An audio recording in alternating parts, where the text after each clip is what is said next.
Episode 26, Animal Cafe.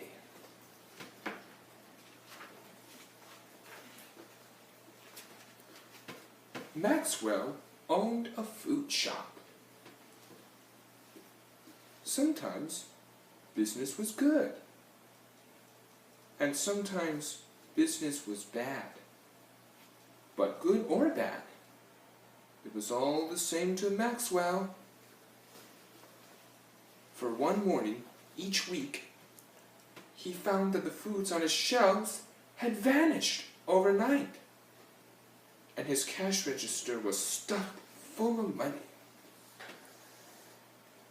"Must be magic," he said.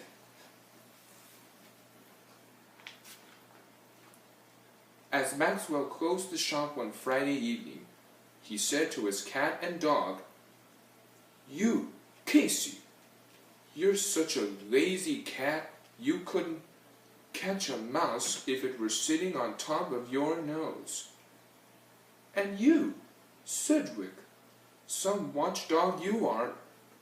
A burglar with bells on his feet wouldn't keep you from snoring. Sleep, sleep, sleep. All you do is sleep." "Sweet dreams," Maxwell whispered as he left the shop. In a flash, Cedric and Casey were up and about. "All clear," Cedric called from the doorway.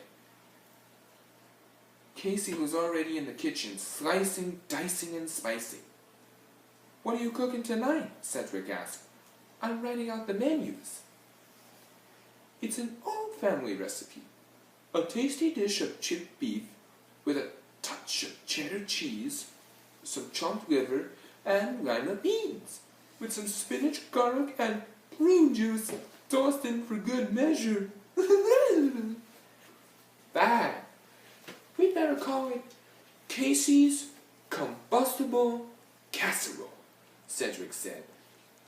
Then Cedric ran from place to place, decorating the shop.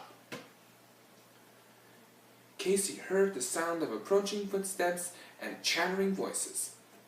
Someone pounded on the door. "Just in time," Casey cheered. "Welcome back, friends," Cedric said as he opened the door to the first guest. "Oh, delighted, I'm sure," answered Mrs. O'Hare. "Wouldn't miss it for the world," added her husband. "Uh-oh," Casey whispered. "Here comes Cutlet. Last time he ate us out of house and home, and then he complained about the meal being pork and beans. Just be nice," Cedric said through a stiff smile. "Well, hello, Cutlet. We were just talking about you. Welcome." "Welcome, schmelcome," Cutlet snorted. Where's the food?" Soon, many more guests arrived. Professor Tuscanini of Huxley College was there, as well as Dr. Quack. Lady Dumont was not far behind, accompanied by Colonel Kangaroo.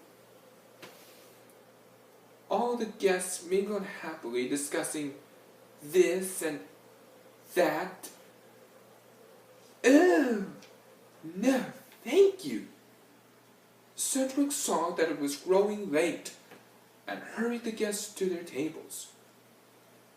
"What do you think of it?" Cedric asked after he served Casey's Combustible Casserole. "Oh, I would say, undoubtedly, replied Miss Goose. Oh boy. The guests ate lightly, except for Cutlet, who constantly cried out, "More!" After dinner, Cedric and Casey started the entertainment. First, Casey juggled. And then he sang and danced. Finally, they sang some old favorites together. "Bravo!" roared Hubert the bear. "Niva-wee!" cried Alicia the gator. Yikes! It's almost dawn. Maxwell will be back soon. Thanks very much. The guests quickly lined up to pay their bills. Oh no! Whoa! Oh. Cutlet was lying on the floor, groaning. He's eaten too much again. We'll have to roll him out. Ugh. It was an enormous struggle. Then Cedric and Casey rushed about to clean up the shop. Hurry! They yelled at each other, running in all directions at once. Maxwell will be here any minute! I'm pooped! Cedric swept past him. Keep at it! He's coming! In a flash, they finished the kitchen, washed up the shop, and locked all the money in the cash register. Just as Maxwell reached the door, Cedric and Casey dashed to the back of the shop, falling on top of each other in a heap. Maxwell came in and turned on the lights. He opened the cash register and saw that it was full once again. Must be magic. Then he looked over at Cedric and Casey. Silly animals, he said. All you ever do is sleep.